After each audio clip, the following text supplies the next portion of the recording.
We have a clip of RFK talking about Ozempic, and I'd love to get your reaction to the RFK take on this because it's a huge issue now that in health and science. So let's play that.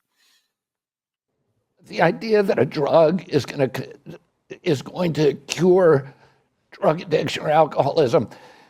We're spending $1,600 a month on this drug. There's a bill right now before Congress that will make it available to everybody who's overweight, which is 74% of the American population. That alone will cost $3 trillion a year. If we spent about 1/5 of that giving good food, 3 meals a day to every man, woman, and child in our country, we could solve the obesity and diabetes epidemic overnight. A tiny fraction of the cost. Oh, they're trying to sell this. There's a huge push to sell this to the American public, and it's now the biggest company in Europe, but they're not marketing it in Europe. They make this drug in Denmark, and in Denmark, they do not recommend it for diabetes or for obesity. They recommend dietary and behavioral changes. In our country, they're counting on selling it to Americans because we're so stupid and so addicted to drugs. So there's a couple of things that strike me there. One is that he, of course, is right that taking Ozempic is not getting to the root problem that has caused whatever metabolic disorder someone's dealing with. On the other hand, just whatever these grand plans are to have everyone provided with 3 healthy meals a day and somehow ensure that is what they are eating seems a little hubristic. And there's a lot of people who are like, they're so far gone health-wise that maybe there is a reason for some intervention, like something that can just like get them back on the right track. And I guess my worry for someone like RFK suddenly being in a position of power is he going to then start leaning on the FDA or what using whatever levers of power he can to make Ozempic less available to people who it actually could help? What do you think about that? Yeah, it's a great topic. I mean, health policy, you need to have a scalpel and not a sword. So let's apply the scalpel to Ozempic, not the sword. So Ozempic, I think, clearly improves cardiovascular events and has favorable effects on everything if you're older, type 2 diabetic, and overweight. I mean, I think there's clearly populations that derive great benefit from Ozempic, and it needs to be used. I mean, I think it's a drug that, in fact, may save you money because they're not having more downstream health complications. At the same time, the American Academy of Pediatrics recommended last year, I believe, that even 12-year-olds who are overweight should be candidates for Ozempic.